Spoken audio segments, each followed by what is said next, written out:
Over the centuries दुनिया ने बहुत सी डेवलपमेंट कर ली है, चाहे मेडिकल साइंस की बात हो, चाहे टेक्नोलॉजी की बात हो, चाहे इंटरनेट की बात हो, एजुकेशन की बात हो, हेल्थ केयर की बात हो।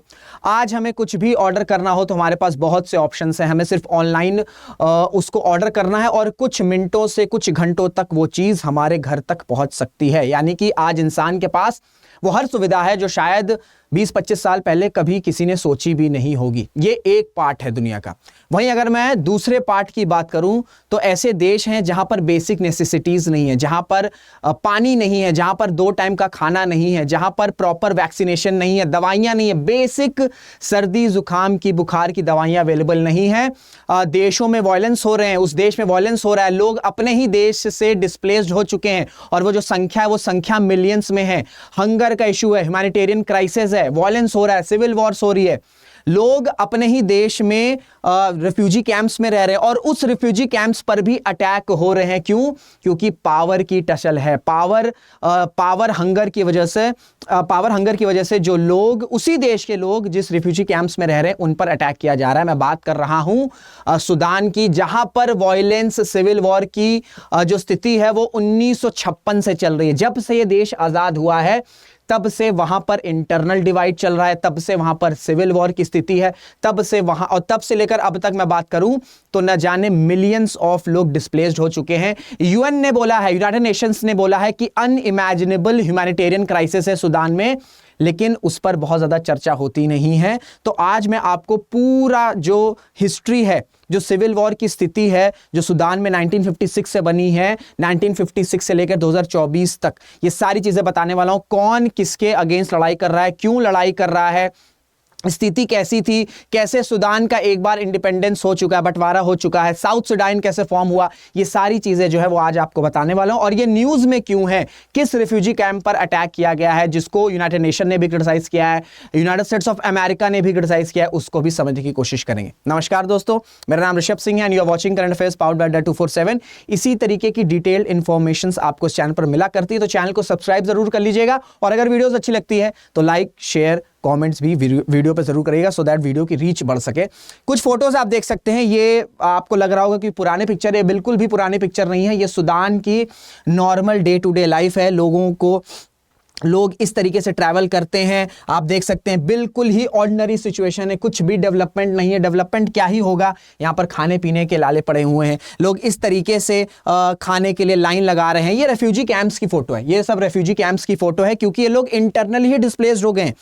इनके देश में, सूडान में 1956 से जो क्राइसिस चल रहा है, पावर के नाम पर, रिलीजन के नाम पर, एथनिसिटी के नाम पर, उसके वजह से स्थिति ये है कि अपने ही देश से डिस्प्लेस्ड हो चुके हैं, रेफ्यूजी कैंप में। और इस तरीके से छोटे छोटे डब्बों में इनको 1 टाइम का या 2 टाइम का मुश्किल से खाना मिलता है।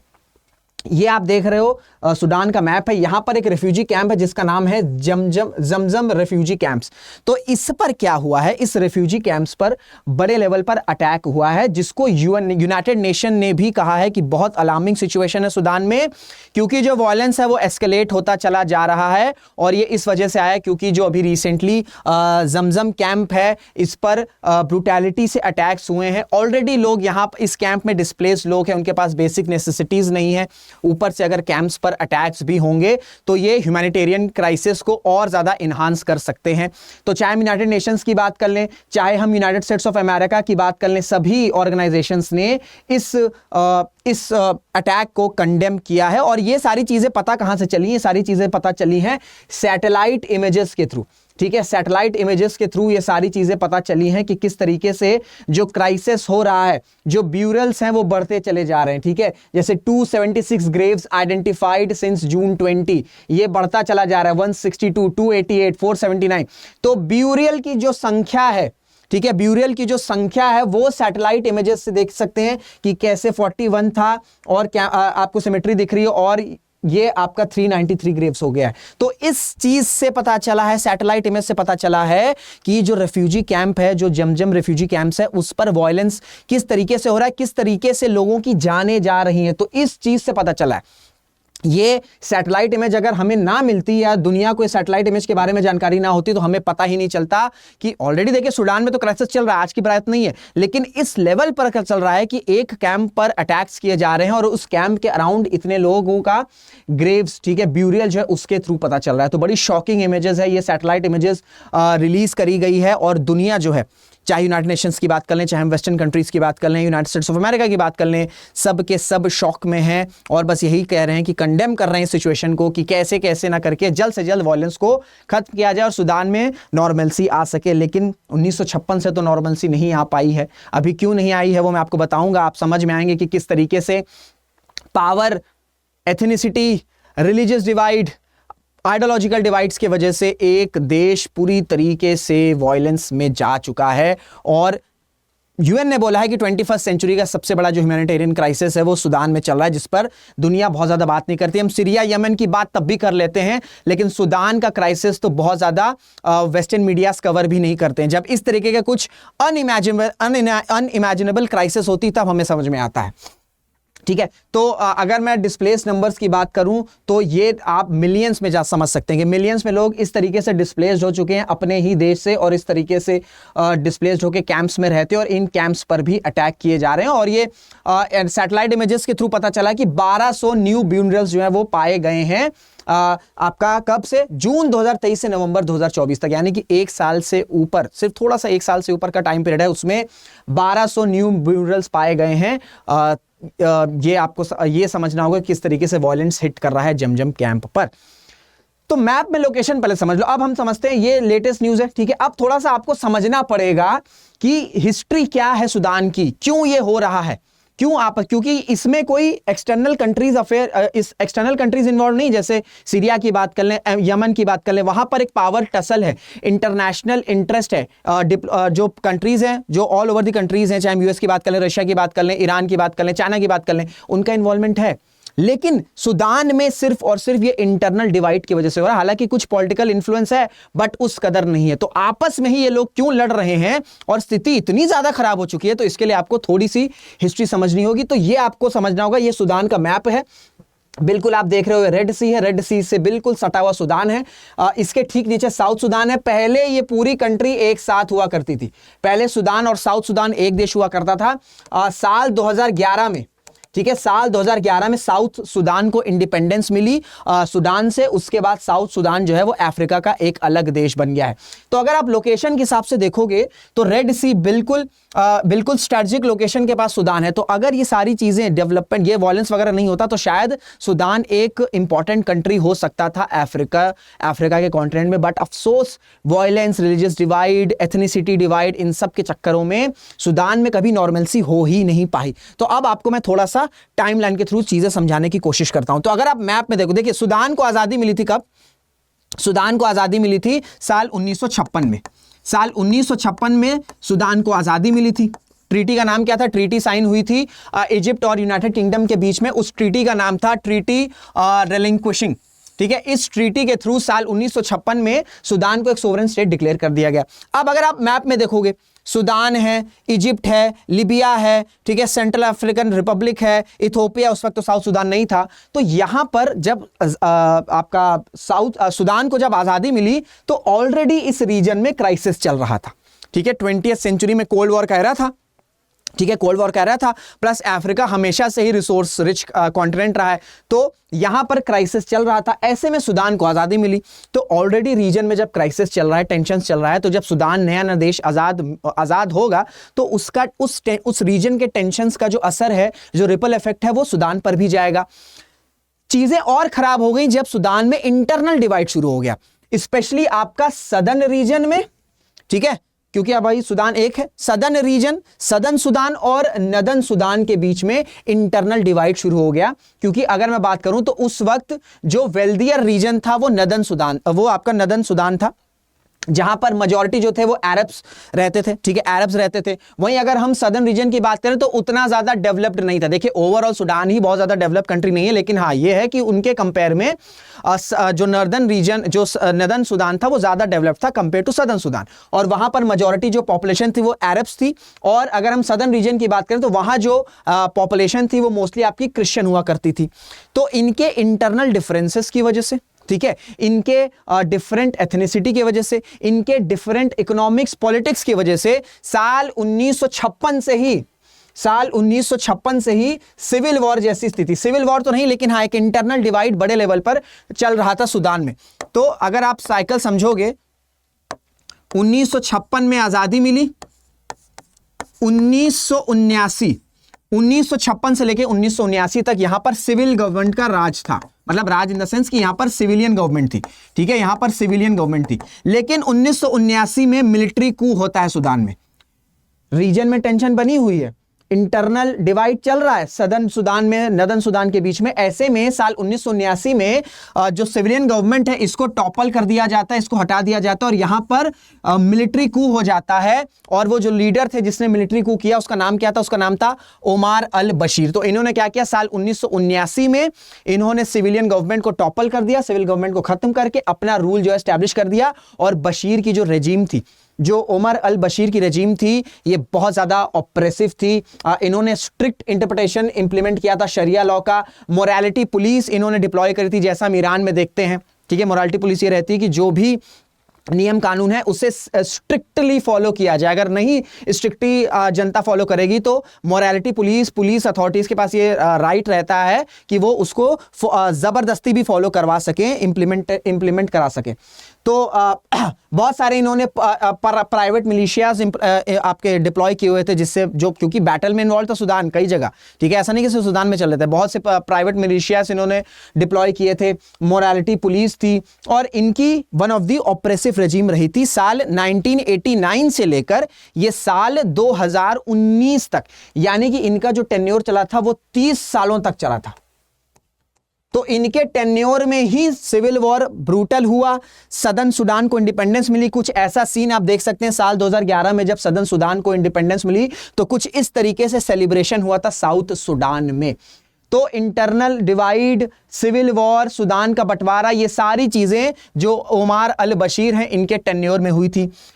चीजें बहुत ज्यादा खराब होती चली गई। जब 21st सेंचुरी की शुरुआत हुई तो साल 2005 में एक ट्रीटी भी साइन हुई थी जिसका नाम था कॉम्प्रिहेंसिव पीस ट्रीटी अग्रीमेंट, जो कि सुडान गवर्नमेंट और एसपीएल, ठीक है, एसपीएलएम के बीच में साइन हुई थी। लेकिन ये भी जो है कुछ खास इंप्लीमेंट नहीं कर पाई, क्योंकि ये जो ट्रीटी इंप्लीमेंट करी थी या जो ट्रीटी हुई थी इसमें इंपॉर्टेंट रोल यूनाइटेड नेशंस ने निभाया था, यूनाइटेड स्टेट्स ऑफ अमेरिका ने निभाया था और आसपास की जो रीजनल कंट्रीज हैं उन्होंने इंपॉर्टेंट रोल निभाया था कि भैया सुडान में क्राइसिस खत्म हो। क्योंकि 1956 से 2005 तक क्राइसिस चलता ही चला जा रहा है। कोल्ड वॉर एरा शुरू हो गया, कोल्ड वॉर एरा खत्म भी हो गया, सोवियत टूट भी गया साल 1991 में, लेकिन सुडान का क्राइसिस खत्म ही नहीं हो रहा है। तो इस क्राइसिस को खत्म करने के लिए USA, United states of America, UN, United states of America और अदर रीजनल कंट्रीज ने इस पीस ट्रीटी को इंप्लीमेंट किया, लेकिन इसका भी कुछ खास असर नहीं हुआ। साल 2011 में साउथ सुडान इंडिपेंडेंट हो गया, साउथ सुडान को आजादी मिल गई और एक वो इंडिपेंडेंट सोवरेन कंट्री बन गया अफ्रीका की।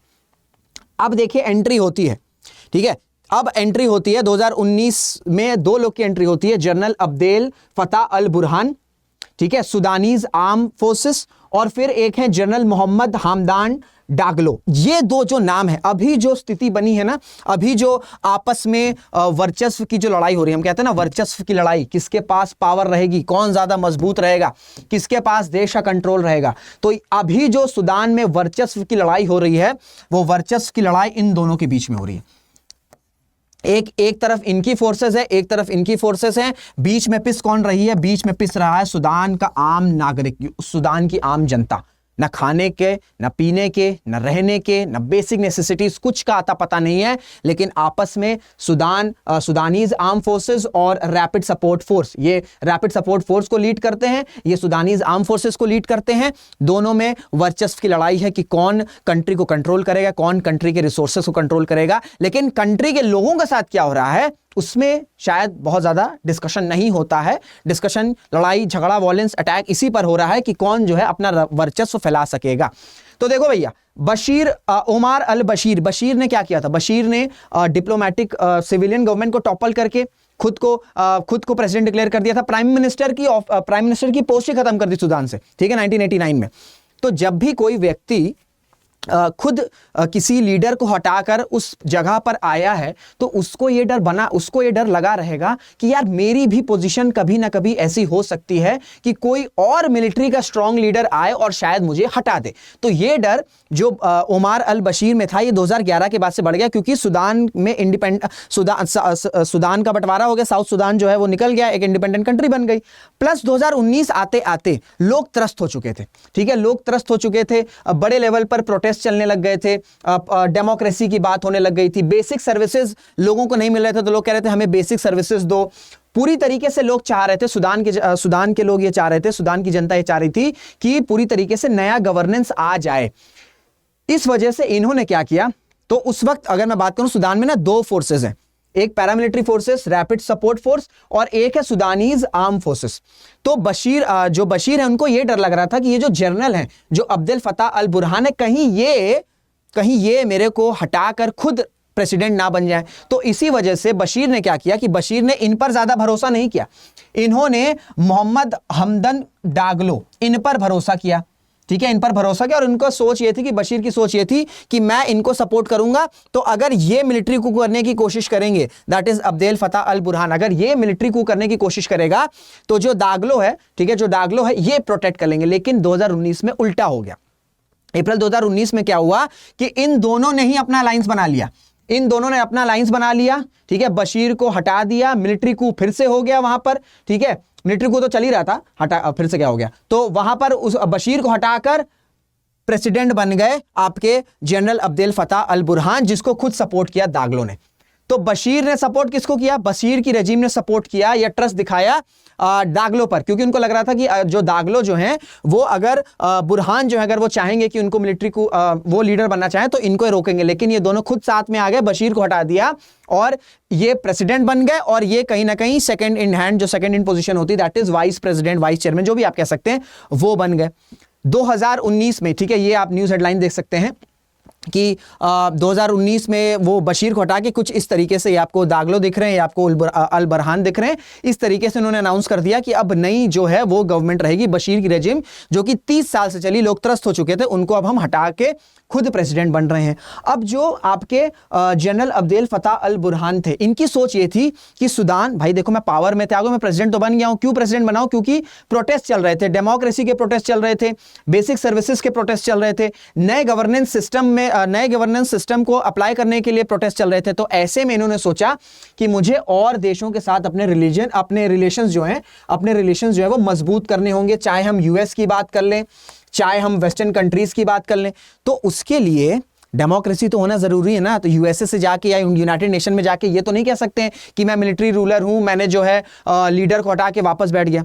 तो इसीलिए इन्होंने सोचा कि let's restore democracy, let's have a mix of civilian government and military जनता। यहां से आपका एक सोल्यूशन आता है सुदान में in the year 2019, and that solution is transitional sovereignty council, जिसमें आपको सिविल पॉलिटिकल ग्रुप्स भी मिल जाएंगे, जो पॉलिटिकल लीडर्स थे, जो सिविलियन लीडर्स थे वो भी थे, साथ में जो मिलिट्री लीडर्स थे उनका ग्रुप भी था। तो सिविलियन लीडर्स भी आ सके, मिलिट्री जनता भी आ सके, मिलिट्री ऑफिसर्स भी आ सके। इन्होंने कंबाइन एक संस्था बनाई, ऑर्गेनाइजेशन बनाई, जिसका नाम रखा ट्रांजिशनल सोवरेनिटी काउंसिल, ठीक है। 2019 में चीज हुआ, क्योंकि जो आपके अब्देल फताह अल बुरहान थे, इनका सोच था कि भाई जब तक एक सिविलियन गवर्नमेंट नहीं रहेगी तब तक जो है मैं अपना जो बात है वो रख नहीं पाऊंगा इंटरनेशनल ऑर्गेनाइजेशन के सामने। तो इस वजह से इन्होंने ये फॉर्म कर दिया। अब देखिए इसमें सीन ये था कि 21 महीने जो है वो मिलिट्री रूल करेगी, और बाद के नेक्स्ट जो 18 मंथ रहेंगे वो कौन रूल करेंगे? वो भैया सिविलियन या जो पॉलिटिकल लीडर्स है वो कंट्रोल करेंगे। लेकिन अब यहां पर देखिए इनसिक्योरिटी आप देख सकते हैं। लेकिन नवंबर 2021 में यह टर्म खत्म होने वाला था, अक्टूबर 2021 में वापस से मिलिट्री को हो गया। अक्टूबर 2021 में वापस से मिलिट्री को हो गया, और यह डिसाइड हुआ कि जो मिलिट्री वो वापस से पावर रिस्टोर करने जा रही है सुदान में, और सिविलियन गवर्नमेंट का कोई रोल नहीं रहने वाला है।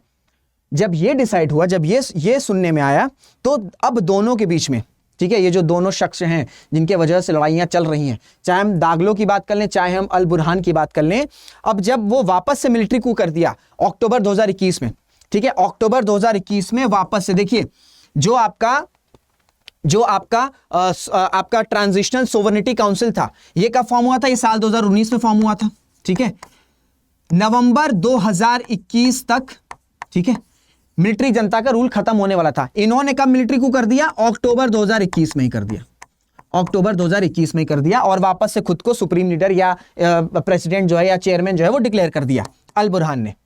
अब अल बुरहान क्या, अब इनकी सोच ये थी, इन्होंने क्या किया कि जो बशीर रेजिम थी ना, बशीर जिसको हटा के प्रेसिडेंट बने थे, उनके जो लॉयलिस्ट थे उनको अपने इंपॉर्टेंट कैबिनेट तो नहीं कह सकते, जो भी इनका इंपॉर्टेंट ग्रुप है जो डिसीजन लेता है उसमें ऐड करने लग गए।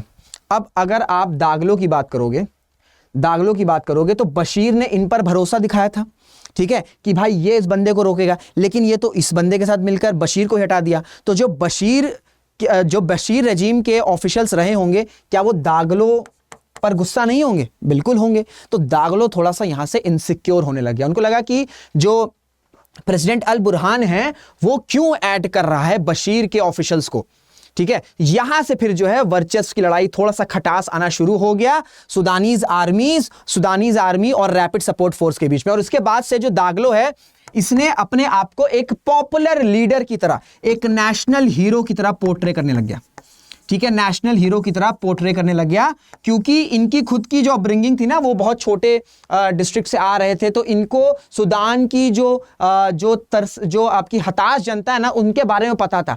तो इस वजह से ये पोर्ट्रे करने लगे कि मैं अगर पावर में आ जाऊंगा, मैं अगर प्रेसिडेंट बन जाऊंगा, मेरे पास पावर रहेगी, तो शायद मैं फिर सुदान का काया पलट कर सकता हूं। तो ये चीज जब इन्होंने जब दागलो खुद को अपने को नेशनल हीरो की तरह पोर्ट्रे करने लगे, तो क्या ये चीज अल बुरहान को नहीं पता चलेगी? ये चीज अल बुरहान को भी पता चलेगी, और यहीं से फिर सुदानीज फोर्सेस, ठीक है, सुदानीज आर्म फोर्सेस और रैपिड सपोर्ट फोर्स के बीच में भैया वर्चस्व की लड़ाई शुरू हो गई। जो आपका सुदानीज आर्म फोर्सेस है, उनकी सोच ये थी कि जो आपका पैरामिलिट्री फोर्सेस है, जो आरएसएफ है, इसको खत्म करो, इसको यहां तक मिलिटेंट ग्रुप भी घोषित करने की बात की जा रही है। और अगर हम दागलो की बात कर लें, तो ऐसा मत सोचिएगा कि जो अल बुरहान है वो प्रेसिडेंट है, उनके पास सारी पावर रहेगी, नहीं। इनके पास भी अच्छे खासे रिसोर्सेज हैं, अच्छी खासी मनी है, अच्छा खासा फोर्स है, अच्छे खासे मेंबर्स हैं। तो इसी वजह से जब दो सिमिलर लोग पावर में रहते हैं और जब उनके बीच में वॉयलेंस होता है, वर्चस्व की लड़ाई होती है, तो फिर नुकसान किसको होता है? नुकसान उसी देश को होता है जहां पर यह बैटल फील्ड बना हुआ है। तो इसी वजह से ये सुदान के कुछ नॉर्मल आपको दृश्य देखने को मिल जाते हैं। कहीं भी अटैक हो जाता है, किसी भी बिल्डिंग पर अटैक हो जाएगा, कभी भी वॉयलेंस हो सकता है, कभी भी रेफ्यूजी कैंप पर अटैक हो जाएगा। और जो ह्यूमैनिटेरियन क्राइसिस है ना, वो खत्म क्यों नहीं हो रहा? कुछ इस तरीके से टेरिटरीज भी डिवाइडेड है, किसी को कोई कंट्रोल कर रहा है, किसी को कोई कंट्रोल कर रहा है। इसी वजह से लड़ाई झगड़ा वॉयलेंस चलता रहता है। और ह्यूमैनिटेरियन एड जो है, चाहे हम यूएस की बात कर ले, हम और वेस्टर्न कंट्रीज की बात कर ले, हम यूनाइटेड नेशंस की बात कर लें, इनके जो एड्स मिलते हैं ना, जो ह्यूमैनिटेरियन एड या ह्यूमैनिटेरियन हेल्प जो रहती है, वो सुदान पहुंचती है, लेकिन ज्यादातर ये आपस में ही वो जो ह्यूमैनिटेरियन एड है ना, जो हेल्प वो ले लेते हैं, तो आम जनता तक वो चीज पहुंचती नहीं है और क्राइसिस खराब ही होता चला जा रहा है, ठीक है। अगर मैं आपको ऑनगोइंग कॉन्फ्लिक्ट के बारे में बताऊं, तो 5 मिलियन से ज्यादा, 50 लाख से ज्यादा लोग डिस्प्लेस्ड हो चुके हैं। 20 मिलियन, ठीक है, 20 मिलियन लोग ऐसे हैं जो फेमाइन फेस कर रहे हैं। तो ह्यूमैनिटेरियन क्राइसिस है, फेमाइन क्राइसिस है, वॉयलेंस क्राइसिस है, सिक्योरिटी क्राइसिस है, कोई आप क्राइसिस बोलेंगे वो क्राइसिस यहां पर है। और जो अथॉरिटीज है उनका ये कहना है कि जो आरएसएफ है, जिसको दागलो लीड कर रहे हैं, वो क्या करती है कि वो एट्रोसिटीज कंडक्ट कर रही है, और जो भी मदद आती है ट्रेड के थ्रू, एड के थ्रू, उसको ब्लॉक कर लेते हैं। वो जो सुदान की आम जनता, वहां तक वो चीज पहुंच ही नहीं पाती है, ठीक है। ये इस तरीके की आपको कुछ सुदान की कंडीशन दिख रही होगी। आपको लग रहा हो कितनी पुरानी पिक्चर है, पर ये इसी डेकेड 2024, 2023, 2022 की फोटो है, यकीन मानिए। अब देखिए जो डेटाज निकलते हैं ना, तो कॉन्फ्लिक्ट एक्सपोजर में सुदान की 23% पॉपुलेशन, और ये भी ऑफिशियल नंबर है, हो सकता है इससे ज्यादा ही हो क्या सकता है, डेफिनेटली 23% पॉपुलेशन एक्सपोज्ड हो चुकी है, ठीक है, कॉन्फ्लिक्ट से। 23% की जो सुदान की पॉपुलेशन है वो कॉन्फ्लिक्ट एक्सपोजर है। अगर मैं आपको बताऊं कि किस तरीके से सिविलियंस पर वॉयलेंस किया जा रहा है, क्योंकि अब ये वर्चस्व की लड़ाई हो रही है, वर्चस्व की लड़ाई हो रही है अल बुरहान के बीच में, दाखिलों के बीच में, कौन सूडान को कंट्रोल करेगा। लेकिन ऐसे में जो सिविलियंस हैं वो मारे जा रहे हैं, और ये आप डेटा समझ सकते हैं, ये कोई साल का डेटा नहीं है, ये 2023 के Q2 का डेटा है। 146 इवेंट्स ऐसे हुए जहां पर सिविलियंस पर टारगेट किया गया है, पर वर्चस्व की लड़ाई चल रही है, लेकिन मारे कौन जा रहे हैं? सिविलियंस मारे जा रहे हैं। 2023 का थर्ड क्वार्टर कितने इवेंट्स हुए? 262 इवेंट्स हुए। 2023 का चौथा क्वार्टर कितने इवेंट्स हुए? 236 इवेंट्स हुए। 2024 का Q1 294 इवेंट्स हुए। 2024 Q2 की बात हो रही है, अभी Q3 की बात, 4 की बात छोड़ दीजिए, 320 इवेंट्स। तो क्वार्टर दर क्वार्टर जो नंबर है आप देख रहे हैं कि कितने रैपिडली बढ़ रहा है, कितने रैपिडली बढ़ रहा है। और अगर हम इनकी जो इंपॉर्टेंट सिटीज है, चाहे हम खार्तूम की बात कर लें, चाहे हम अल जारीरा की बात कर लें, दरफूर की बात कर लें, व्हाइट नाइल की बात कर लें, नॉर्थ कोरोडोफैन की बात कर लें, इन सब जगहों पर जो पीपल हैं जो एक्सपोज हो चुके हैं, आप उनका नंबर देख सकते हैं, सब लाख में है, सब लाख में। और ये सब इनकी कुछ इंपॉर्टेंट सिटीज है, ठीक है। और ये ओवर द टाइम ये क्राइसिस कम भी नहीं हो रहा, बढ़ता ही चला जा रहा है। तो ये पूरी क्राइसिस चल रही है, चाहे हम फेमाइन की क्राइसिस कर लें, अब जो फेमाइन इशू चल रहा है, जो ह्यूमैनिटेरियन क्राइसिस चल रहा है, उस पर दुनिया का से ये है, यूनाइटेड नेशन का से ये है कि ये ग्लोबल कंसर्न है, बट ये चीज़ रिजॉल्व बिल्कुल भी होती हुई नहीं दिख रही है। और इसमें बहुत ज़्यादा कंट्रीज़ भी, अब देखिए इस तरह की एड भी जारी, चाहे यूएन एजेंसीज की बात कर लें, ह्यूमैनिटेरियन ऑर्गेनाइजेशंस की बात कर लें, नेशनल गवर्नमेंट्स की बात कर लें, लेकिन चाहे फूड सप्लाईज हो, फूड वाउचर हो, फार्मिंग टूल्स हो, मेडिकल सप्लाईज हो, कैश ट्रांसफर हो, हाउस होल्ड सप्लाईज हो, सारी चीजें की जा रही हैं देशों के द्वारा, ऑर्गेनाइजेशंस के द्वारा। बट रियलिटी में, ठीक है, रियलिटी में कितनी हेल्प यहाँ कितनी हेल्प जो है वो सूडान की जनता तक पहुंच रही है, वी नेवर नो। अब ऑब्वियसली बात है, अगर क्राइसिस रुक नहीं रहा है, स्थिति बेटर नहीं हो रही, तो उन तक वो सारी चीज़ें पहुंच ही नहीं रही हैं।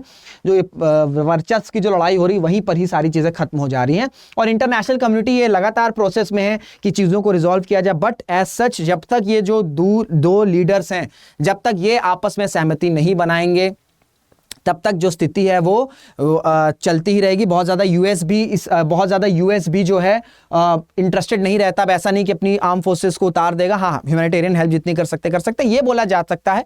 रिपोर्ट्स ये बताती हैं, वेस्टर्न मीडिया स्पेशली, कि जो रशिया है वो ये चाहता है कि कैसे ना कैसे करके एक नेवल बेस, ठीक है, एक नेवल बेस, अभी आपको मैं मैप पे दिखाता हूं, एक नेवल बेस, अगर हम रशिया की बात करें, ठीक है, रशिया ये चाहता है कि अगर एक नेवल बेस सूडान में मिल जाए तो रेड सी पे उसका एक स्ट्रॉन्ग होल्ड बन सकता है, क्योंकि रेड सी के थ्रू ही फिर इंडियन ओशन से कनेक्टिविटी बढ़ सकती है। हालांकि वेस्टर्न मीडिया की बात जो है, अब ये इसमें कितनी रियलिटी है कितनी नहीं है, इस पर कुछ कहा नहीं जा सकता है, क्योंकि वेस्टर्न मीडिया का एक प्रोपेगेंडा चलता रहता है अगेंस्ट रशिया। लेकिन हाँ, रशिया इंटरेस्टेड हो सकता है कि एक नेवल बेस या एक मिलिट्री बेस सूडान में मिल जाए, क्योंकि स्थिति वहां पर अच्छी नहीं है। तो ये ओवरऑल स्थिति है सूडान में। क्राइसिस 1956 से जो चल रहा है वो चलता चला जा रहा है। रेफ्यूजी कैंप्स पर भी अटैक हो रहे हैं। क्या हिस्ट्री है, पावर की क्या लड़ाई है, वर्चस्व की क्या लड़ाई है, सारी चीज़ें जो हैं, इंटरनेशनल कम्युनिटी का क्या रोल है, सारी चीज़ें जो है मैंने आपको आज समझाने की कोशिश करी है। आई होप आपको ये वीडियो समझ में आया होगा, क्लैरिटी हो गई होगी कौन किससे लड़ रहा है, क्यों लड़ रहा है, वजह क्या है, क्यों इतनी सिविल वॉर सूडान में चलती चली जा रही, क्यों इंडिपेंडेंस हुआ, सारी चीज़ें जो हैं, क्यों बंटवारा हुआ सूडान का, कैसे साउथ सूडान बना, सारी चीज़ें आई होप आपको क्लियर हो गई होगी। ये मेरी कोशिश थी कि एक वीडियो में मैं आपको ये सारी चीज़ें बता दूं। तो इसी के साथ वीडियो को एंड करते हैं। वीडियो अगर अच्छी लगी होगी तो कॉमेंट करिएगा, लाइक करिएगा, शेयर जरूर से करिएगा, सो दैट ज़्यादा से ज़्यादा रीच बढ़ सके इस वीडियो की, क्योंकि मेहनत लगती है इस तरह की कंटेंट बनाने में। तो वीडियो को यहीं पर एंड करते हैं, मुलाकात करेंगे आपसे अगले वीडियो में। जय हिंद, जय भारत।